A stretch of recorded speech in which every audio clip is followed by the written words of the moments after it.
Hello and welcome to Slapendipity, Hobos of Happy Slappy Town, episode 50. My name is Devon, but you can call me Gibby, and I am here with Eric, who you can call Eric. Hi. What are you doing, Eric? What am I doing? What are you doing?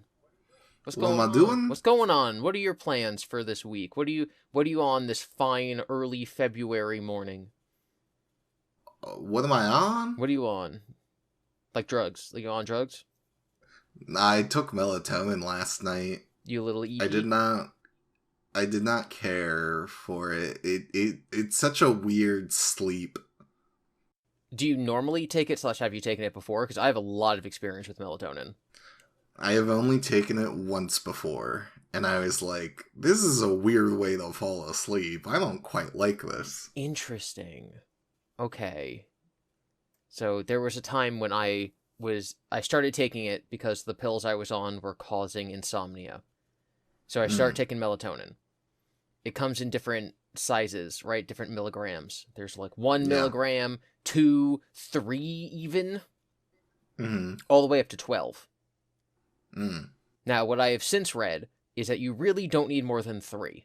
3 is like maximum. 3 is like we're going on an airplane and you want to pass yourself out. Okay. I was taking... I'm bad at math. Give me a second. I was taking 48 milligrams a night. Jeez. I was taking 4 12-milligram pills. Okay. And what had happened is, just like anything else, you build up a tolerance. So I started at 3, and went to 5, and went to 10, and went to 12, and then I went to 24 because I doubled 12. And then I went to 36 because I took 3 12s, and then I went to 48 because I took 4 12s. And then, suddenly, I'm just taking 4 melatonins a night. Okay. And then Sounds like a lot. And then I was like, this is bad. So what happened is I changed the medication that was causing the insomnia. I didn't take anymore. Didn't need it anymore. Different meds. So I technically didn't need the melatonin. I was just used to it. So I just stopped taking it, and I suffered for like 2 nights, and then I was fine. And so now I have some. I keep it in the house, kind of like how you'll keep, like, I don't know, cold and flu medicine in the house or whatever. Sure. But I don't use it unless I'll use it the way that, like, people will use, like, caffeine to wake themselves up, right? Like, I think there's a difference between coffee enjoyers and I'm doing something big tomorrow. I need to wake up and inject myself with 30 ounces of espresso, you know? Right. Right. So, like, when we go on the plane to Japan later this year, I will be taking melatonin. But yeah, so why did you feel like you had to take it? I was just like, I need to, like, wake up and I get on the ball with some things and other things. So I should be up at normal human hours. The earlier, the better. So I took 2 10 milligrams. Okay, I feel ya. Because the bottle we have is just 10 milligrams, which I didn't know that was a lot. That's a lot, yeah. And then on the bottle, it was like, take 1 for being relaxed, take 2 to fall asleep faster. And I was like, why? I want to fall asleep faster. Yeah, I would say if you're not used to them, if you don't need them typically, right, you're not an insomniac, you're just like, I would like to fall asleep faster tonight. 10 should have been more than enough. Well, so I'm guessing you kind of bugged out a little bit. No, not really. Really? No, my eyes just got heavy. Yeah, and then you collapsed. No, not really. No. Any weird dreams? I was just not more weird than any dream I've had recently. I need to tell the lovely people at home. First of all, they're lucky because they have homes. We live under a bridge. Secondly, Eric will occasionally, like, first thing in the morning, I wake up to a message in our group chat, and Eric is just, like, telling a story, and I'll get halfway through. He'll be like, I was at a mansion, and I walked in a room, and there was a life-size doll, and she turned to me, and she said, the man who owns this house has me imprisoned here. And you get halfway through the story, and you realize, oh, he's describing the dream he just had. So Eric is very good at typing out his dreams. And he has a lot of wild ones. Thank you. But no weird melatonin dreams? No weird melatonin dreams. All right. I think melatonin, right, because it's the opposite of caffeine, and caffeine doesn't really work on me. I think melatonin does not be as effective as it could be. But I don't know how people feel. I've never talked about, I don't know, melatonin, because why would you? But like, yeah, I was just like, wow, my eyes are heavy, and I could sleep, but it didn't make me sleep. And then I would like have to go to the bathroom, and then the effects kind of wore off. Then I went back into bed, and I was like, my eyes are getting heavy again. Interesting. I'm curious what you mean by getting heavy. So I took a pill. I've talked about this before in videos. I took a pill called Seroquel. Okay. And it knocks you out. Knocks you out. It's not for sleep, it's for like anxiety and stuff. But just like, oof. Sure. So when my doctor first gave it to me, he's like, when you wake up, it's going to feel like you're hungover. And I was like, I don't know what that feels like. And he's like, you will. And so the first couple days I took it, I woke up and I'm like, yeah, this must be what that feels like. So melatonin never worked the way that like Seroquel did. It never knocked me out. It was just like, you get in bed, you get all nice, comfy, cozy. You get under the blankies. Blankets. Yeah, the blankies on the riverbed where we sleep. And then you're nodding off to sleep, and sometimes what I feel is like I'm nodding off to sleep, and then you have those like, oh my god, remember that embarrassing thing you did in 4th grade moments? The melatonin kind of skipped that phase of falling asleep and just went straight from the comfy cozy to the being asleep part. Wow. But again, I was taking 48. Yeah. No, I still had the 4th grade part. Does this happen to you every single night, or just sometimes? What, 4th grade? Yeah. Specifically, like, childhood things? No. Like so I think there's a difference between like, oh, I'm currently feuding with my friend, and you know I'm like angry right now, and I roll over and I'm like, I can't believe they said this stupid thing. I'm gonna give them a piece of my mind tomorrow. And like last night, I was like, oh god, me and Eric need to go over our Japan trip tomorrow morning. So like I felt kind of anxious about that. But I think that's very different than being like, oh god, I said this stupid thing years ago and I'm so embarrassed by it. I think those are different. Yeah, I would say not every night then, because sometimes it's like, oh, I need to be more diligent in studying my Japanese because we're gonna go to the Japan and then sometimes it's like that time I cried in class. What do you think that gave me a secret reputation? Who knows? Well, I will tell you that I'm sure that kids cried in my classes, but I can't remember any of them. Yeah. I don't know. There was this one this one tweet that I read probably 10 years ago, and it was like, you know how people will tell you that like, oh, it doesn't matter that you did something embarrassing when you were a kid, no one remembers. Well, I remember when you fell off the stage, Timmy. And I laugh about it from time to time, and I'm like, wow, that's funny. I remember one of my classmates called the teacher mom. No! And we laughed, and he was embarrassed, and the teacher was like, don't, stop it. Yeah. And I don't, you know, I don't have any feelings about it now, but I'm like, I do remember. In that same way of like Timmy falling off the stage I remember. I think I must have been 3rd grade. One of my friends called the teacher mom, and the class laughed, and she was literally just like, no, like it's normal, like that happens. And like, yeah, he was probably really embarrassed, but like the joke isn't haha you messed up. The joke is like, what a silly occurrence that has happened. Like, I don't know, I don't feel like that kind of thing is mean to laugh about. I think it's only mean if the person seems overtly upset, you know? I don't I think Do you... kids don't need a lot to laugh at something. Yes. Whether if it's malicious or not, I don't know. Were you being mean when you laughed? You were intentionally being mean. You're like, haha, feel bad about what you've done, Timmy. No. No. I was just laughing. Okay. I guess. So do you commonly, when you're trying to fall asleep, think back to moments of personal embarrassment?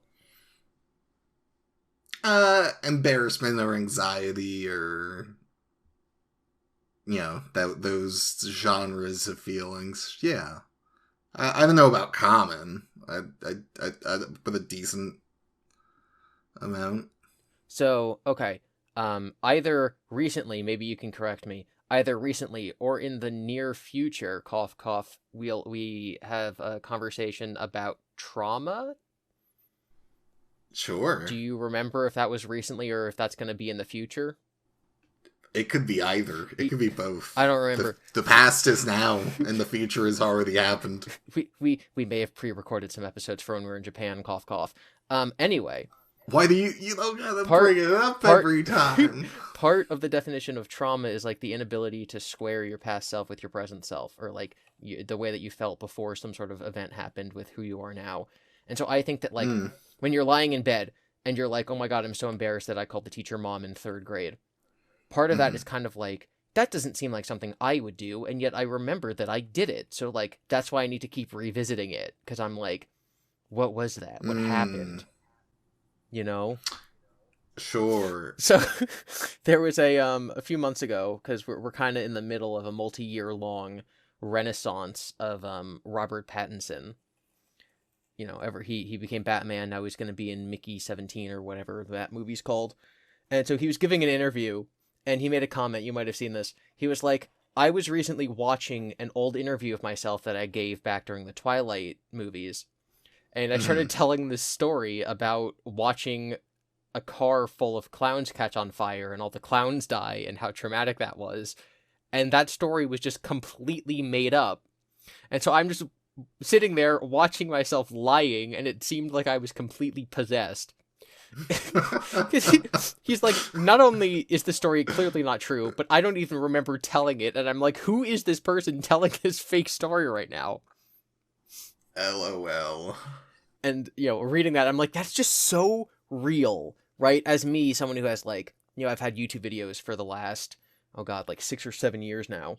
I'll, like, go back and, like, watch one of my older videos, and I'll be like, not only would I not have, like, said that nowadays, but, like, I don't even remember that I ever said that. I'll, like, watch something and be like, I've never heard this thought before. How interesting. Oh, wait, I'm the one saying it. That's so odd. Yeah, very, I don't know, it's a weird experience to, like, square that circle with, like, who you are, man. I don't think I've ever gotten that deep with it, because at least with the things I, like, think about and stuff, I'm like, oh yeah, I remember doing this, and I 100% see the reason as to why I did and everything. So you feel like you can square the circle of who you were at the time you did the awkward thing and who you are now. Yeah. Okay. But, you know, it's still embarrassing or have feelings about it or whatever. Don't worry, Eric. I can't think of anything embarrassing you've ever done. Not even being sarcastic. Like, obviously you have the, you know, the wine, your lips are as pretty as the sky wine. Red as wine. Yeah, that thing. But, like, that's not embarrassing. That's just, like, you had to do that.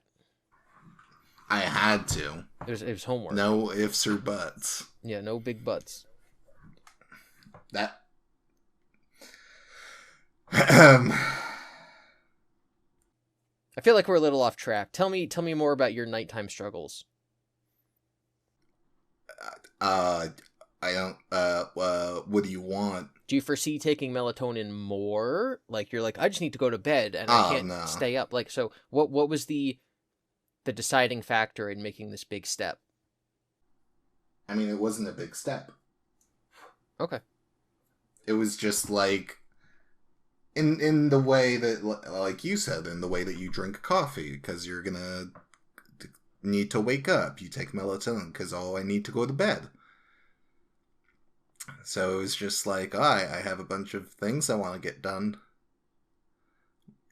You know, so then you go to sleep, and then you wake up, and then you do the things. So you mean like you had to wake up early, and so you had to fall asleep early, and to facilitate that, you took the melatonin? Yeah. Okay. Yeah. And I plan to only take it that time. I don't foresee myself needing to take it again. Even on the plane to Japan? Oh, I'm gonna be so fine on the plane to Japan. Okay.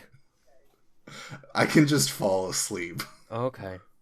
As long as I'm tired. Okay, just don't steal the blanket. Why would I want your blanket? I don't know. What if they're not complimentary? We gotta save money for all the souvenirs we'll be buying. We gotta get stuff for the raccoons. We gotta get some for the mice. True. We gotta get some for the possums. We gotta get some for Simi. Maybe even the dragon that runs the post office. I don't know. We can just send her postcards. She's easy. Yeah, she'll just keep those. Do you think, new topic, Sometimes. kind of. You know how people collect stamps?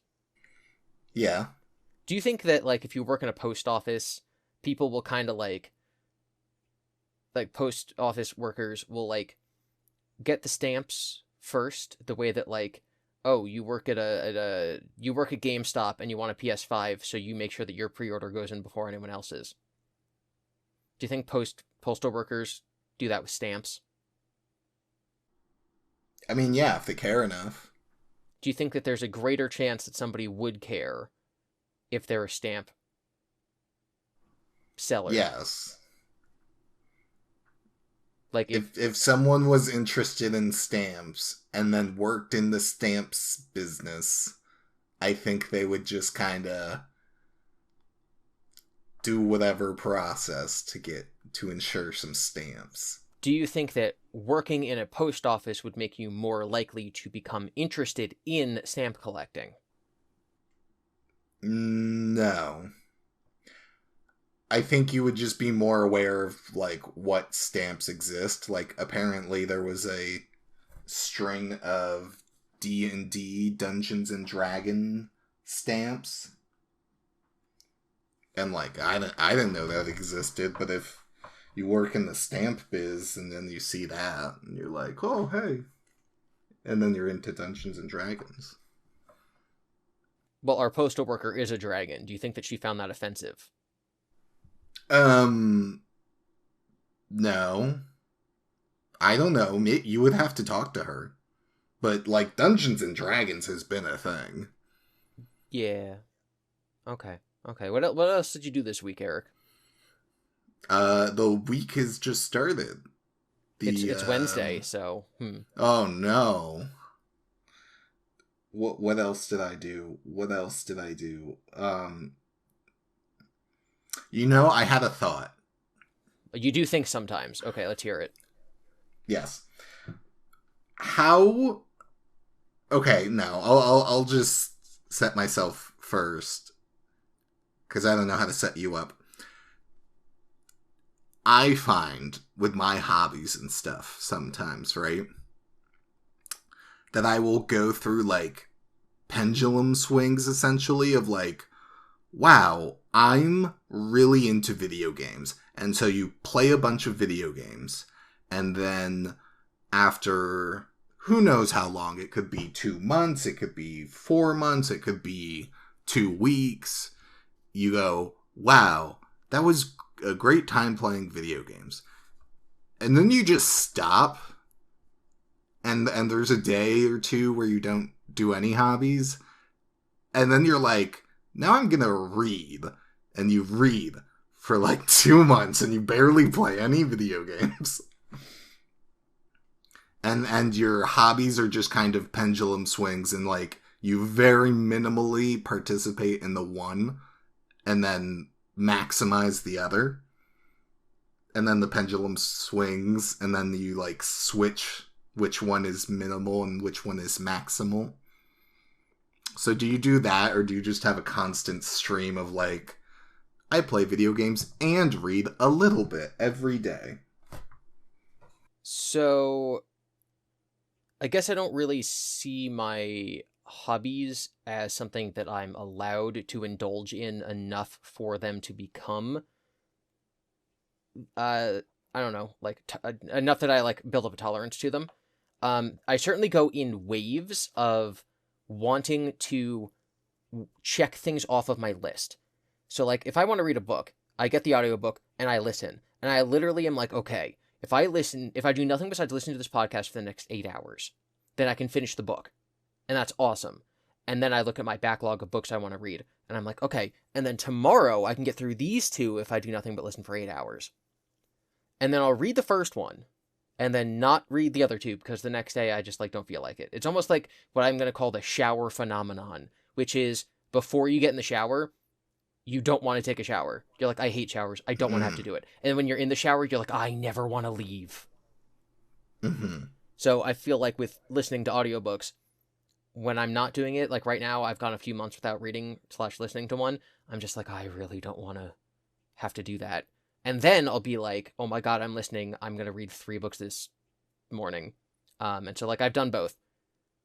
But it's more, I'm going to say the shower mentality of you do one until something interrupts it. I don't read until like I have to read a book because the movie's about to come out. And once I do that, I'll read 10 books.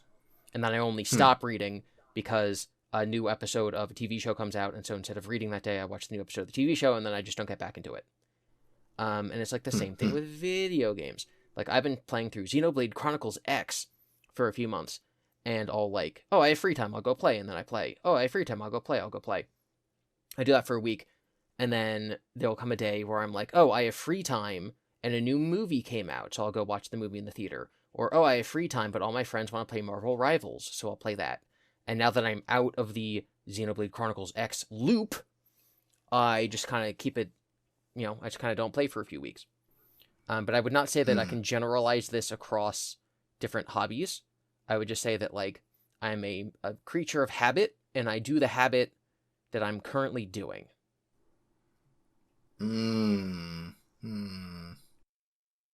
Does that answer your question? Yeah. Okay. Interesting. I'm curious about the people that are just like, yeah, I just read for an hour, play video games for an hour, and then, that is my hobbies for the day. And they just do that every day, or whatever those equivalents are. I do a bit of crocheting for an hour, and then I garden for an hour, and they just do it every day. I think that most people, if they have like a 9-to-5 job, it's just that because you have so little time to devote to those hobbies, you never build up that tolerance to one thing. And so that just doesn't become a factor, Well, I wouldn't even say it's a tolerance. It's just like it might be more in line with what you were saying of just like one day you're just like, oh, I look in my backlog and like, there's a bunch of books I need to / want to read. And then you read those, and then you get on a reading train. And then one day you just don't read. And you do something else instead. Yeah, that's what I do. Take a connecting train. Like to on your train of thoughts. Train of thoughts to a different track. Yeah. Wow, I told what I believe to be one of the dumbest and best jokes I've ever told in a video this week. Okay. So, I have been reading through the Five Nights at Freddy's Fazbear Frights Anthology series on my other channel, Gibby's Horror Homestead. These are... Wow. I've talked about them a few times. They're Goosebumps, and they're set in the Five Nights at Freddy's universe, and they're all written by ghostwriters. And so what happens when you have a rotating, cast of 4 ghostwriters is that they don't really talk to each other, and so the stories can repeat lots of elements from each other.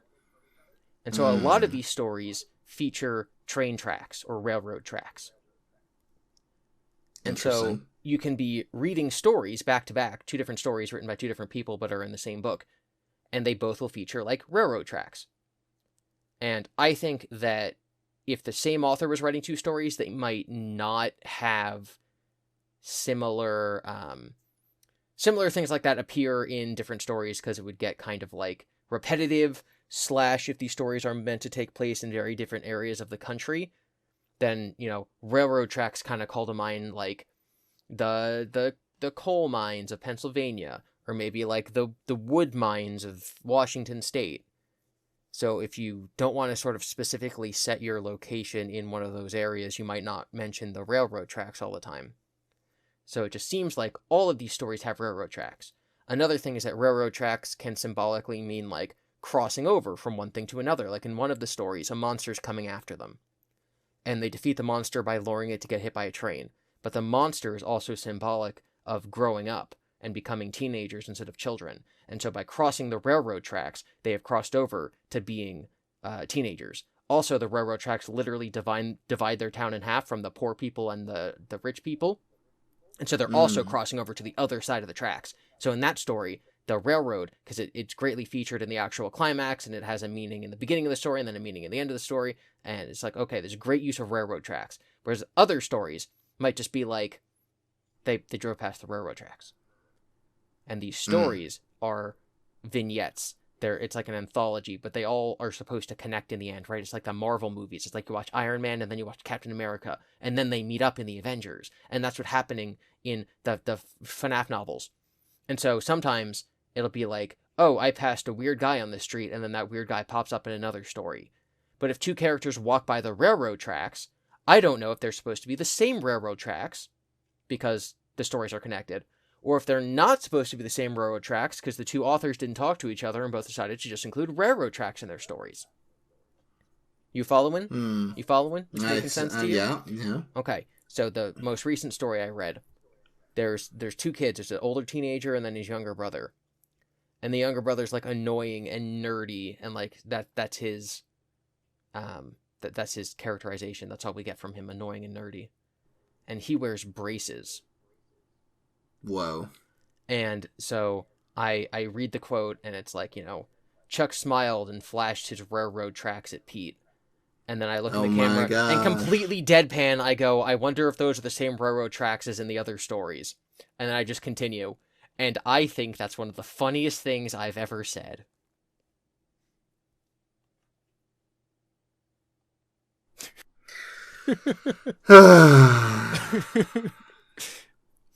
You didn't laugh. No. You just but sighed. I did sigh. Yeah. Sigh because you're so impressed? No. No. I think you did.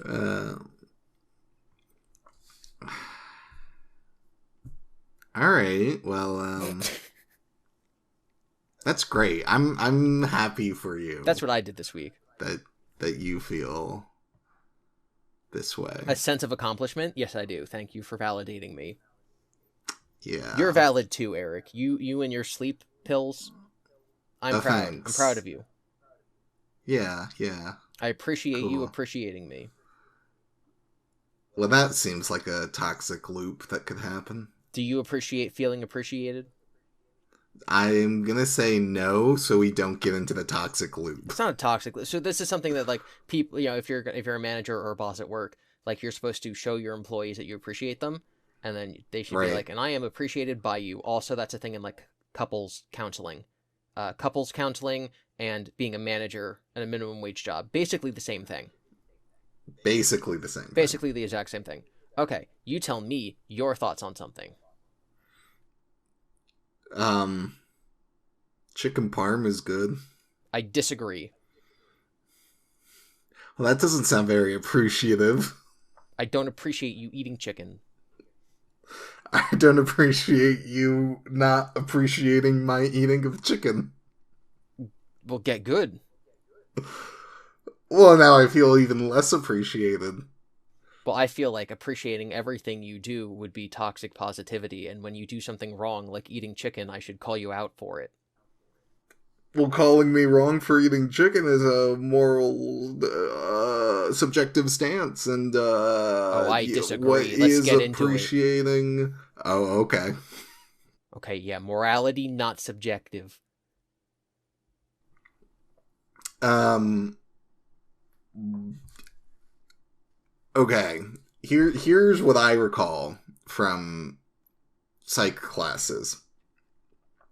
Ethics is like the rules, principles, etc. that we apply to like companies and like big scale entities that like operate in the world and whatever.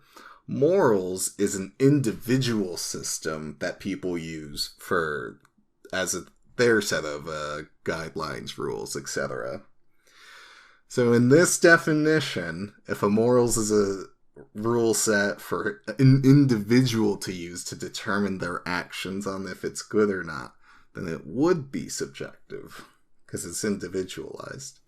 So not only is that just not the definition of ethics, and your teacher's wrong, but even if morals are individualized, that doesn't mean that they're subjective. Definitely didn't yawn. If it's individualized, then it is subjective because it's applicable to an individual. No. Is it subjective that the sky is blue just because you see it as blue? That's individualized. The shade of blue? No. Yeah. The wavelength of light that it consists of is an objective fact, even if we perceive it on our own. Anyway, I wasn't serious when I said that we should debate this very complex topic, but I am serious in saying that I think it is extremely, extremely, extremely ethical to get a good night's sleep. To go, wee snaw, snoo, snoo, snoo. You know. I didn't hear a honk, Mimi. Honk, me, me, me, me, me, me, me. Honk shoe, honk shoe. Those are some good sleeping noises. Well, now I feel even less appreciated because I was given the runaround.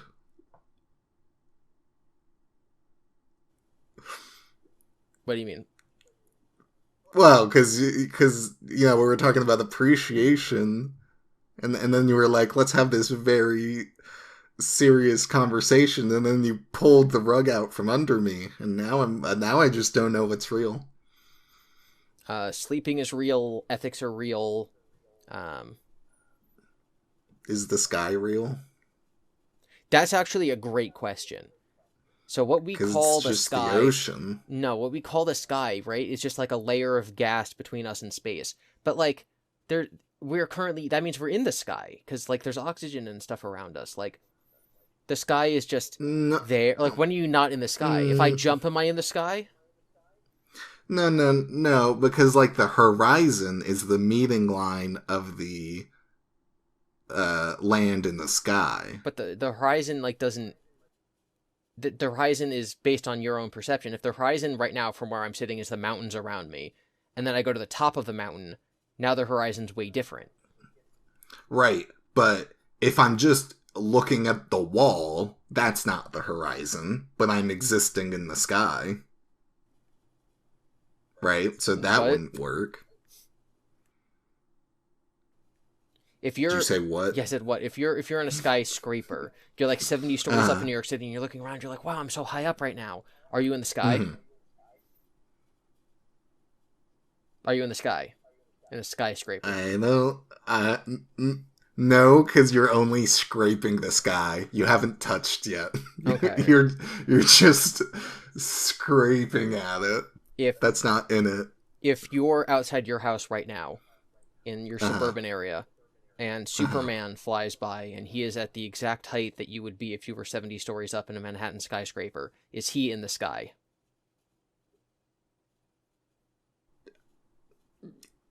He's in the air. Are you not in the air right now? See, this is... And now that I just want to point it out, this is also applicable for space. We are in space right now, that is true. But I would say that what separates us from space is the fact that we can also say that we're on Earth. Is it true that what separates you from being in the sky is saying that you're on land? Yes? Was that a yes? No, I'm trying to think around your gotchas. No, my gotcha is just going to be, if the definition of not being in the sky is being on land, then is jumping on sky? If you jump, are you in the sky? On sky. No, because that's still the air. What's the difference between air and sky? Air is just the thing around us and all that. Sky is like we have like all the spheres, like the stratosphere, the hemisphere, all the spheres. And the sky is comprised of those things. Air is just a thing that surrounds us at all times, more or less. So to be sky, it has to be like, 2,000 feet in the air or whatever. Whatever the spheres system is.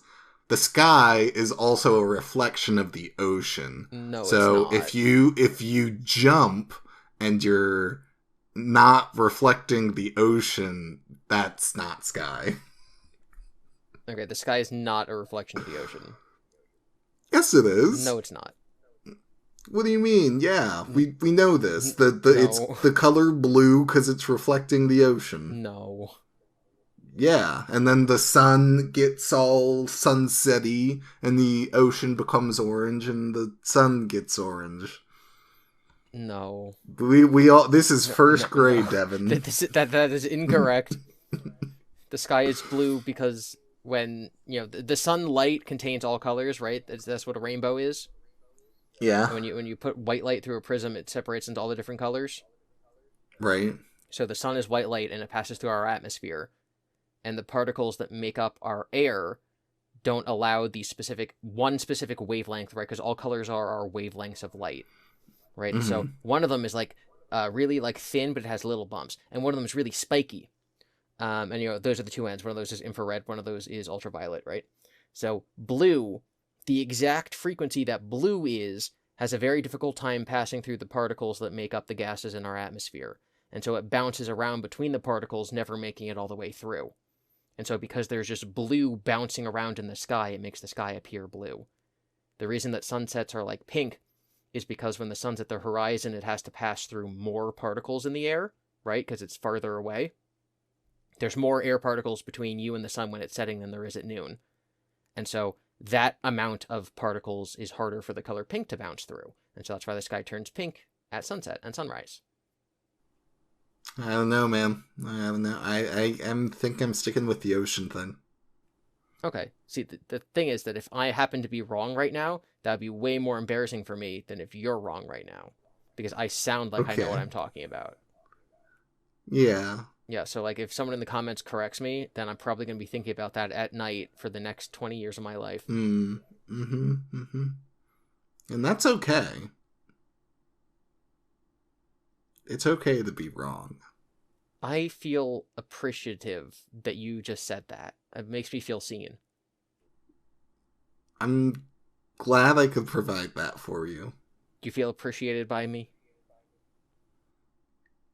Yeah, I appreciate, even if we disagree on the answer of why the sky is the color it is, you're at least taking an earnest shot and then explaining it. And, not everyone would do that. Wow. We appreciate on this podcast. You know who I appreciate? Jason Momoa? Our viewers. No. Oh. What are your thoughts on Jason Momoa? He's hot. Okay. And, like, a fun act. I haven't seen a ton of his movies, but he always seems to get, like, fun roles. Well, he was Aquaman. He was Khal Drogo. Yeah. He was in Stargate Atlantis. He was in Fall Guy. He was in Fall Guy for like 5 seconds, yes. Yeah, that's what I'm thinking of. My mother recently watched that, and she said, I didn't get the joke at the end with Jason Momoa. And I said, I think the joke is that they got him for like one scene. I think like the joke is that it was Jason Momoa. And she's like, okay. Mm-hmm. And that's it. Yeah. Yeah, I'd agree. What's your opinion on automated answers on Gmail? Unnecessary? Okay, have you ever used them ever? No. Me neither. If anyone out there works in like a business with like a business email and you have to respond to 1 million emails a day, let me know if you've ever used the automated button prompt things on Gmail. The reason I ask this is because we have a letter. Wow, that's so weird. You would bring that up for an email when we got a letter. A physical letter. Now, the magic Wow. system that translates these letters has the same sort of annoying automatic pop-ups that Gmail does. And that's what reminded me. Okay? Okay, yeah. You following? Yeah. You following? Okay, we got a letter. I'm follow. You want me to read the letter? Yeah, I'll read the letter. Okay, it's from Sophie. Hi, Sophie. Sophie says, she sent this a few days ago. She said, don't forget to say white rabbits tomorrow. You're supposed to say that in the first of every month. It's February now. Did you say white rabbits, Eric? To have a good February, did you? Green snake. Green snake, you want a bad February? No, it's too late now. If I say that on the day that's not the first, clearly that's bad luck. But in the Chinese New Year, it's the year of the snake. And snakes are stereotypically green, so... I think we're a little slow, so it should be like green tortoise. If you miss the first, if you don't say white rabbits on the first, you can just say green tortoise any other day of the month. Because the tortoise ends up winning that race. Spoiler alert. Sophie continues. True. Okay, yes. So Sophie says, you doing anything fun in February? Party emoji, stay bald, Sophie. And one of the magic... one of the magical responses that this letter is giving me is just LOL period. Or thanks, comma, you too, exclamation point. So, thanks, you too, stay bald. Stay bald, thanks, you too. Oh my gosh. Or it recognizes that it's a joke and it just says lol. Yeah, so I don't know. 2 questions, I guess. Doing anything fun in February, and are you staying bald? I am staying bald. Thank you for asking, and thanks, Sophie, for... I don't know what you call that. Suggesting it? Well wishes, yeah. Well wishes. Well, I'm going to a convention in February, a little anime-esque convention. So that's exciting and fun. And prepping for some trips, and that's about it, I guess. Not a ton going. What fun things do you have in your bag ready to pull out, Devon?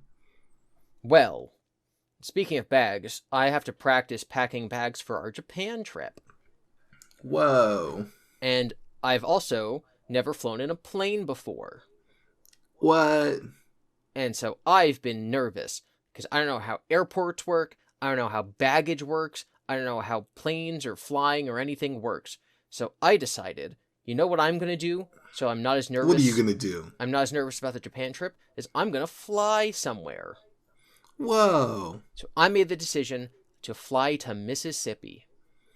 Whoa. Technically, I'm landing in Memphis, Tennessee. So I'm technically flying to Memphis. But I'm going to go to Mississippi for a weekend. Wow.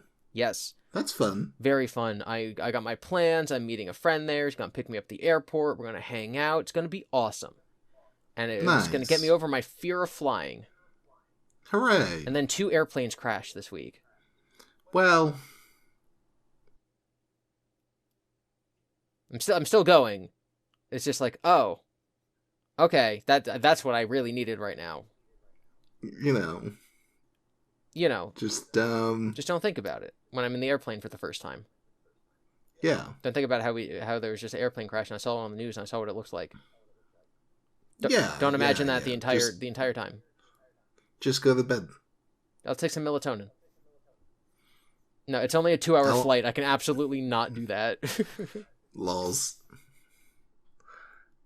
Yeah, but you'll get to experience some takeoff and the landing. A layover.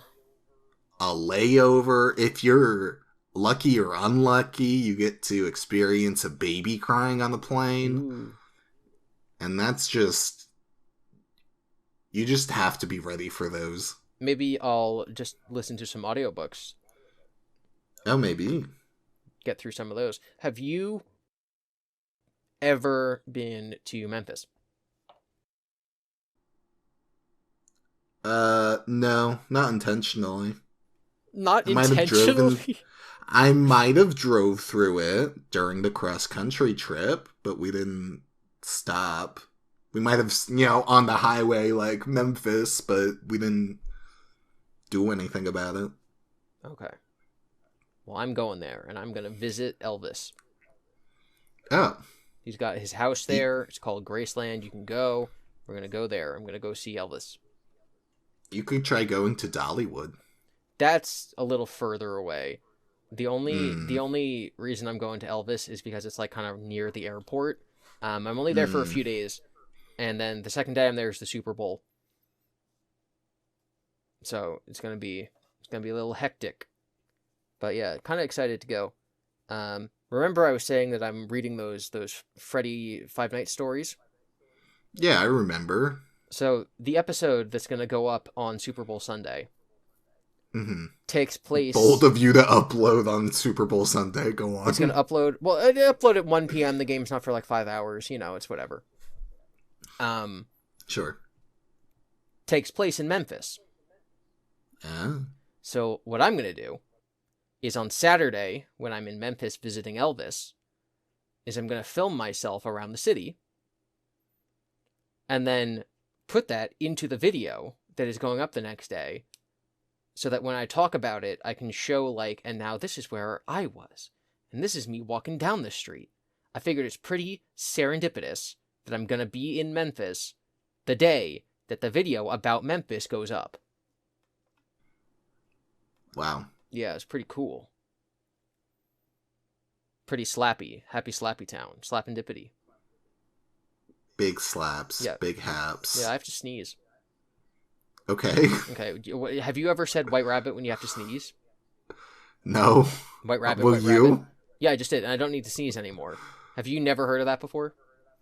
I haven't. What about when you're at a campfire and the smoke goes in your eyes? You say White Rabbit then? Yeah, you say White Rabbit. When you have to sneeze or when the smoke's in your eyes? What?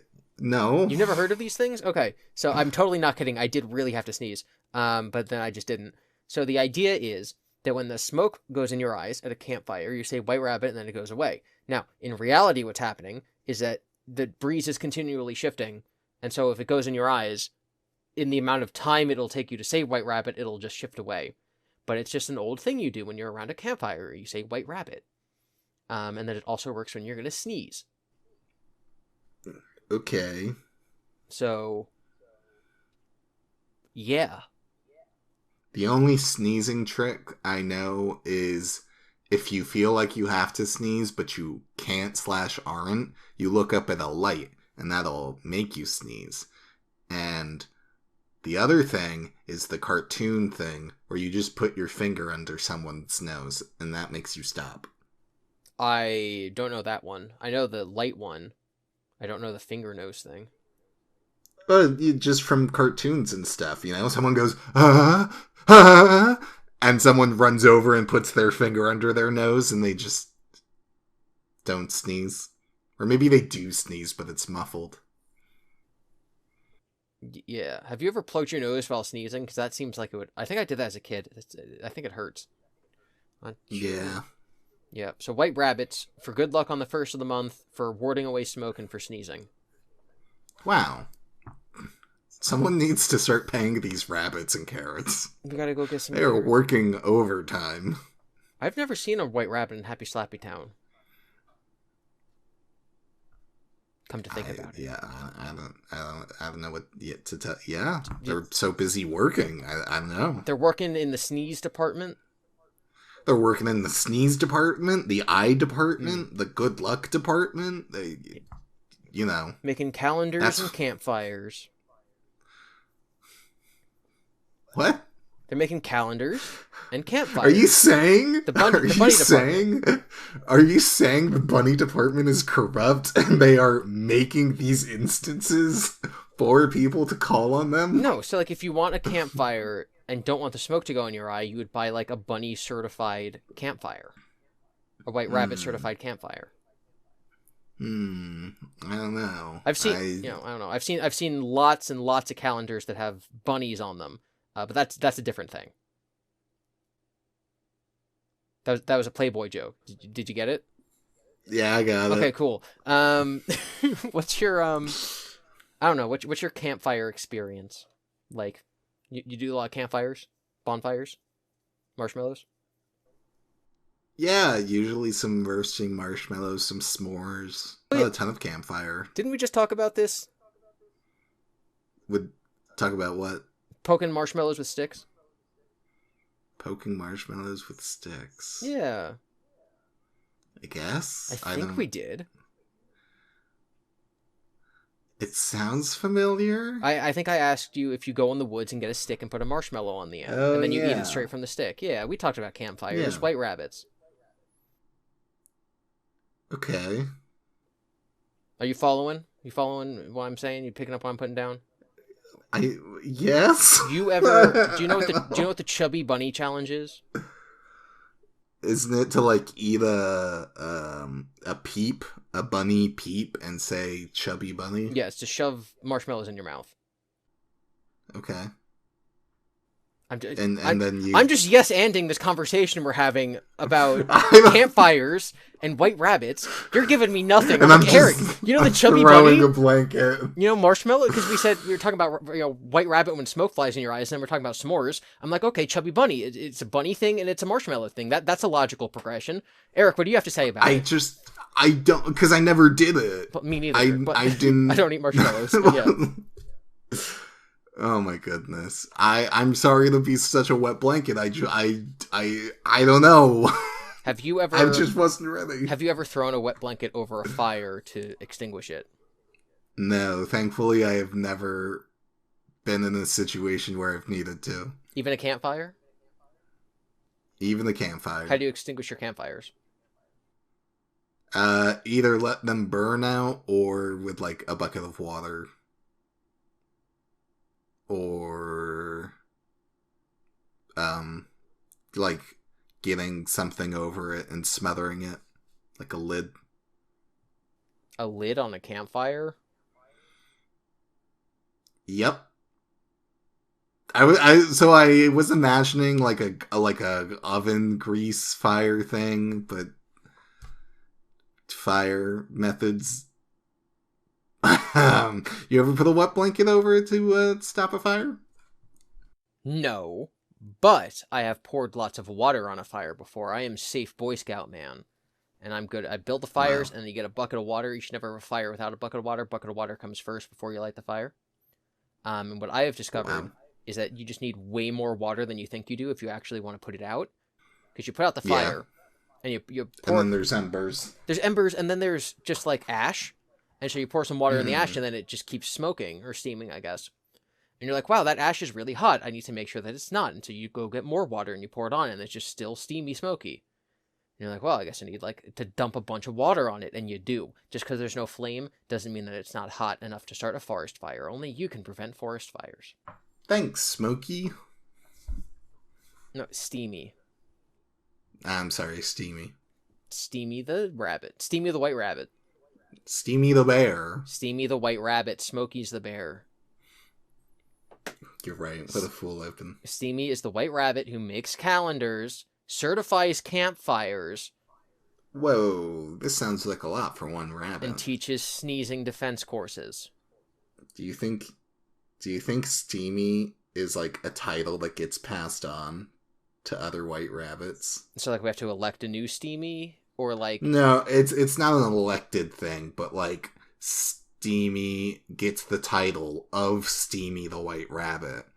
And then one day, when Steamy can no longer fulfill their duties, finds a new white rabbit that has been apprenticing him, and it goes, "It is time, you're ready," and bestows a steam badge. And the apprentice now becomes Steamy the White Rabbit. So it's like a Green Lantern type deal? Or like the Doctor? Yeah. Sure, I've never watched or read those, but... You don't know the Green Lantern? I don't know if... Like, I know it vaguely from, like, the Justice League, but not, like, that it gets passed down by an apprenticeship.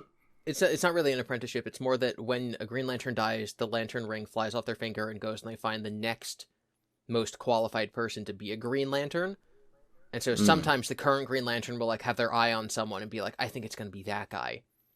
So I think that Steamy the White Rabbit probably has a white Green Lantern ring.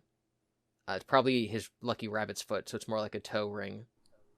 Oh my goodness. Steamy the White Rabbit's toe ring on his lucky rabbit foot. The new Steamy has to take the foot from the old one. What? To gain his powers. No. To gain his lucky rabbit powers. No, that's so messed up.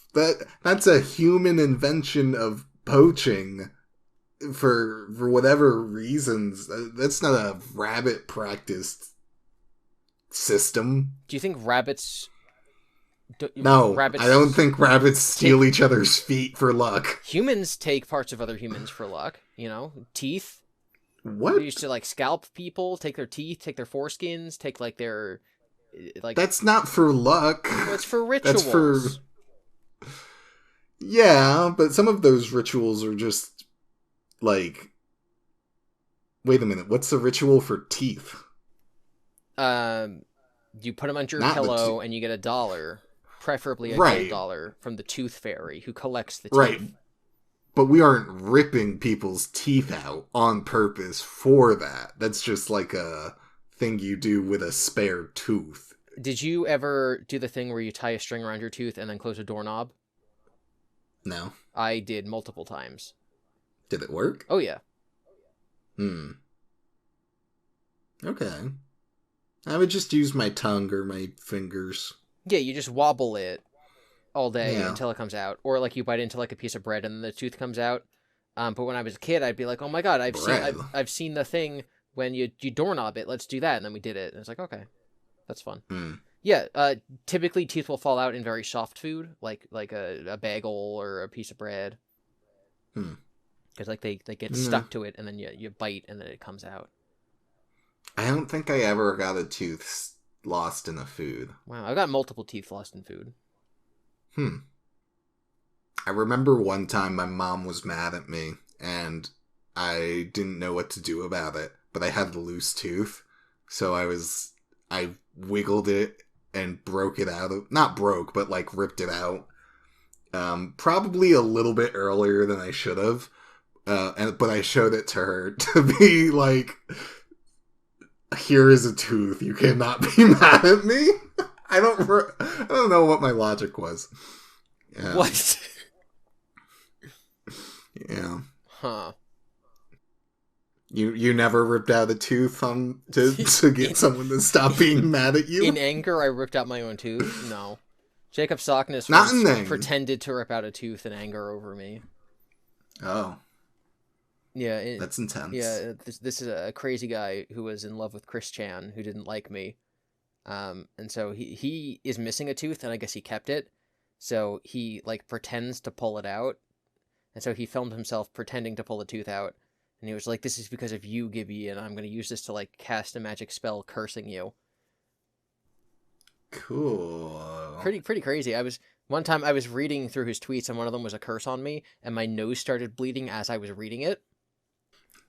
That was a wild one. That was a crazy one. Okay. Only real homies remember Jacob Sockness cursing Gibby. Sure. Real homies also remember to say White Rabbit on the 1st of a new month, and we are not real homies. We're not real homies. Aw. You know what that means. well, we don't have a home, so it makes sense that we're not homies. We live under Home a is bridge. where the heart is. We live under a bridge. That is true. No, it means we have to repent and go help Steamy the White Rabbit. Only you can prevent sneezing. Goodbye, everyone. I don't know what any of this episode was, Eric.